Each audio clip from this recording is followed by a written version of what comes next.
महंगाई के आंकड़ों ने सरकार और रिजर्व बैंक के लिए चुनौती बढ़ा दी है। जुलाई के दौरान रिटेल महंगाई दर को लेकर जितने भी अनुमान बाजार में तैर रहे थे वे सारे अनुमान फेल हो गए। जुलाई के दौरान रिटेल महंगाई 7.44% दर्ज की गई, जो 15 महीने का सबसे ऊपरी स्तर है। महंगाई में यह बढ़ोतरी सब्जियों की वजह से हुई है, खासकर टमाटर की वजह से। टमाटर की बढ़ी हुई कीमतें ने महंगाई को 15 महीने के ऊपरी स्तर पर पहुंचने के लिए एक तरह से कहिए तो सीढ़ी का काम किया। जुलाई के दौरान सब्जियों की महंगाई 37% से ज्यादा बढ़ी। मतलब आप पिछले साल जितनी सब्जी 100 रुपए में खरीद रहे थे, उतनी ही सब्जी आपको इस साल इस महीने में खरीदने में 137 रुपए देने पड़े। इसके अलावा मसाले और अनाज भी महंगाई बढ़ा रहे हैं। सर, ये हो गया मोटी मोटी बात जो ऊपर से महंगाई दिख रही है, लेकिन अब जरा अंदर चलें और समझने की कोशिश करें तो इस महंगाई के आंकड़े में क्या छिपा है। महंगाई के आंकड़े के भीतर आमतौर पर जो जब ये महंगाई का आंकड़ा आया, इस बात की पूरी संभावना थी कि महंगाई की दर 6.5% के से ऊपर रहेगी, पर महंगाई की दर 7.5% के आसपास पहुंच गई, 7% से ऊपर पहुंच गई। और इसने एक किस्म से पूरे वित्तीय तंत्र में, सरकार में, रिजर्व बैंक को चौंका दिया।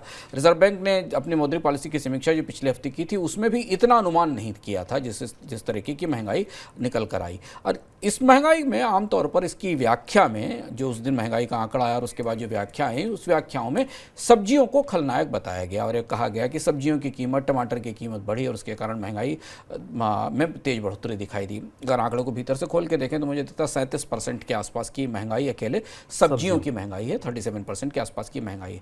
बट यही वो पेंच है जिस पेंच को शायद रिजर्व बैंक और सरकार समझ रही है कि महंगाई अब केवल सब्जियों के कारण नहीं आई है।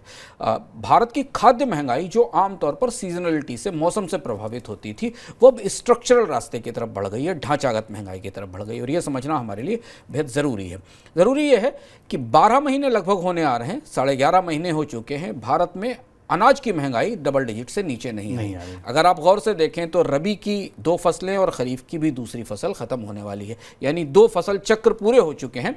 अनाज जिसका भारत दुनिया में बड़ा उत्पादक है, निर्यातक है, वहाँ निर्यात रोकने के बाद भी, अनाज का उत्पादन बेहतर होने के बाद भी जो सीरियल्स की इन्फ्लेशन है उसमें कोई कमी नहीं दिखाई दी। गेहूँ और चावल दोनों की इन्फ्लेशन में, सीरियल की इन्फ्लेशन का जो ताज़ा आंकड़ा है, जो हमारे पास ग्रामीण और शहरी इलाकों को मिलाकर मिलता है, वो करीब 13% के आसपास की इन्फ्लेशन दिखा रहा है।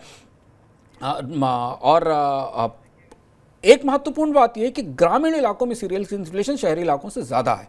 ग्रामीण इलाकों के आंकड़े में देखें तो 13% की इन्फ्लेशन दिखाई दे रही है सीरियल में। दूसरी चीज़ देखें, दूसरा जो महत्वपूर्ण हिस्सा है वो पल्सेस की इन्फ्लेशन का है। दालों की महंगाई जिद्दी है और बनी रहेगी, क्योंकि हमने आपको बताया कि खरीफ के सोइंग में इस बार दालों की बुआई सबसे ज़्यादा पिछड़ी हुई है और अब दालों का लक्ष्य मिलने की संभावना नहीं। यहाँ भी महंगाई की दर 13% के आसपास, यानी दाल और अनाज दोनों चीज़ें 13% के पास हैं। यह है खाद्य महंगाई का जो ढांचागत स्ट्रक्चरल चैलेंज है वो। और तीसरा जो बड़ा हिस्सा थाली का है, जहां महंगाई रिकॉर्ड है और इसमें कहीं निर्यात आयात की परिस्थिति नहीं है, महंगाई स्पाइसेस की महंगाई 21% पर महंगाई बनी हुई। ये भी वो हिस्सा है जो पिछले 1 साल से महंगाई में लगातार अपना कंट्रीब्यूशन कर रहा है।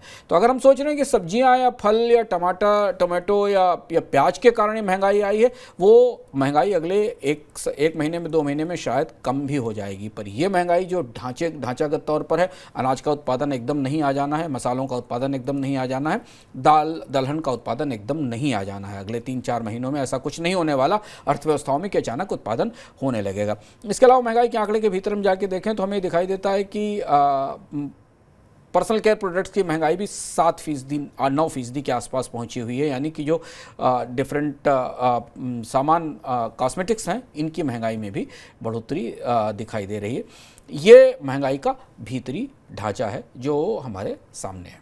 सर, रिटेल के बाद अब थोक महंगाई की बात करते हैं। थोक महंगाई के भी आंकड़े आए 14 तारीख को, जिस दिन रिटेल के आंकड़े आए, यहाँ क्या छिपा है? थोक महंगाई का आंकड़ा बेहद दिलचस्प था और भारत में आप अगर देखें तो ये इन्फ्लेशन और डिफ्लेशन का एक किस्म का अंतर विरोध है। थोक महंगाई के आंकड़े के हिसाब से भारतीय अर्थव्यवस्था तो डिफ्लेशन में है, डिफ्लेशन जोन में भी है और 3.48% की और कमी, ये कॉन्ट्रैक्शन हमें दिखाई दिया। जो ताज़ा आंकड़ा बताता है वो जो होलसेल प्राइस इंडेक्स है भारत का, वो मई के महीनों में 3.48% ईयर ऑन ईयर गिर गया, जबकि जो खुदरा महंगाई थी वो 7.44% पर पहुंच गई। तो अब एक बाजार के दो हिस्सों को देखें तो एक हिस्से में डिफ्लेशन है और दूसरे हिस्से में सुपर इन्फ्लेशन है, 7% से ऊपर की इन्फ्लेशन। ऐसा अनोखा परिदृश्य भारत की महंगाई के बाजार में दिख रहा है। डिफ्लेशन में अगर हम WPI के इन्फ्लेशन में देखें तो मैन्युफैक्चर प्रोडक्ट्स की इन्फ्लेशन भी की महंगाई भी गिरी है, प्राइमरी आर्टिकल्स की महंगाई भी गिरी है, वेजिटेबल्स में थोड़ी बढ़ोतरी दिखाई दी है। और ये पेंच हमारे लिए समझना जरूरी है। इस पेंच का मतलब ये है कि जो प्रोड्यूसर्स हैं थोक बाजार में जहां सामान बिक रहे हैं, खासतौर से मैन्युफैक्चर्ड उत्पाद बिक रहे हैं, उन्हें सही मार्जिन्स नहीं मिल रहे हैं, कीमतों में बढ़ोतरी होती नहीं दिखाई दे रही है। उसका रिफ्लेक्शन हमें थोक महंगाई, खुदरा महंगाई में भी दिखता है। खुदरा महंगाई में जो मैन्युफैक्चर्ड प्रोडक्ट वाली कैटेगरी है वहाँ महंगाई में कमी दिखाई देती है और इसलिए शुभम कोर इन्फ्लेशन इस बार कम हुई, जो कि सबसे जिद्दी इन्फ्लेशन थी। कोर इन्फ्लेशन कम हुई लेकिन उसके बाद भी खुदरा महंगाई ऊपर चली गई। तो अर्थव्यवस्था में एक तरफ मंदी है और दूसरी तरफ महंगाई है और यही वो स्टैगफ्लेशन का सिनेरियो है। कम से कम मई के महीने में अगर आप थोक महंगाई और खुदरा महंगाई के आंकड़ों को सामने रखें तो आपको दिखाई देगा कि स्टैगफ्लेशन इसी को कहते हैं। जहां उत्पादन बढ़ने से मार्जिन बेहतर होते हैं, कंपनियां जहां सामान उत्पादन करती हैं, कीमतें बढ़ाती हैं, उसके बाद रोजगार लेकर आती हैं, वेजेस बढ़ाती हैं और लोगों के हाथ में सैलरीज जाती, वो हिस्सा मंदी की तरफ खिसक रहा है। कंपनियों को जब सही मार्जिन नहीं मिल रहे हैं तो उनके उत्पादन में कटौती होगी, उत्पादन में कटौती होगी तो वेजेस नहीं बढ़ेंगे और वेजेस नहीं बढ़ेंगे तो वहाँ से मांग नहीं आएगी। पर दूसरी तरफ वो हिस्सा जिसका फैक्ट्रियों से कोई लेना देना नहीं है, वो खाद्य महंगाई वाला हिस्सा महंगाई से तप रहा है।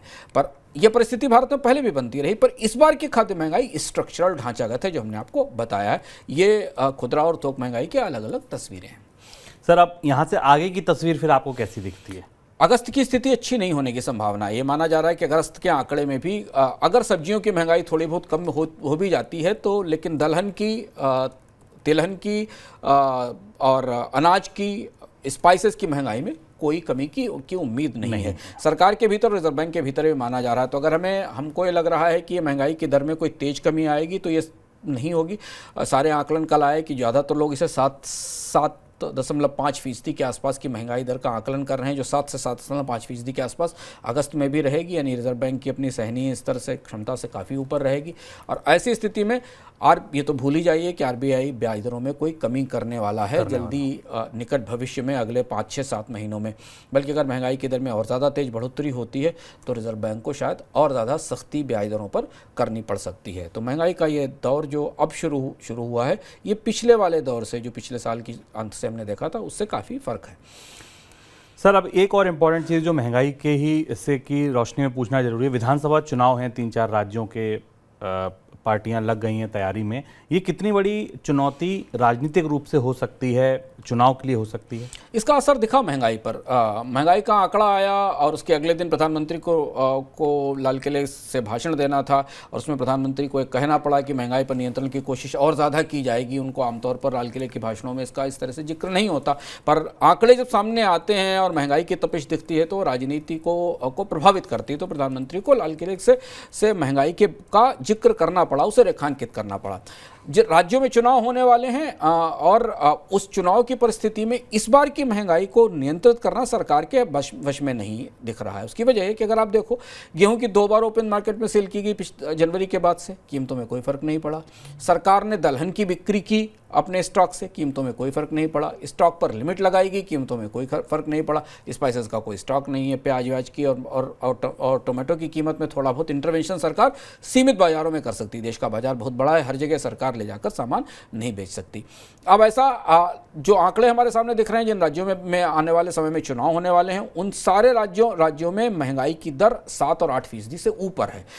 अगर आप मध्य प्रदेश का आंकड़ा देखें, मध्य प्रदेश में करीब महंगाई की दर 6.73% है। राजस्थान में महंगाई की दर दिख रही है करीब 9.66%। सबसे ज़्यादा 9.66% दिखाई दे रही है। इन राज्यों में केवल एक ही राज्य ऐसा दिखाई देता है। हाँ, छत्तीसगढ़ में महंगाई की दर 6% के आसपास है। अब पूरे देश के अधिकांश बड़े राज्यों में, हरियाणा में 8% से ऊपर है। देश के अधिकांश बड़े राज्यों में महंगाई की दर 6% से ऊपर औसत दर बनी हुई है।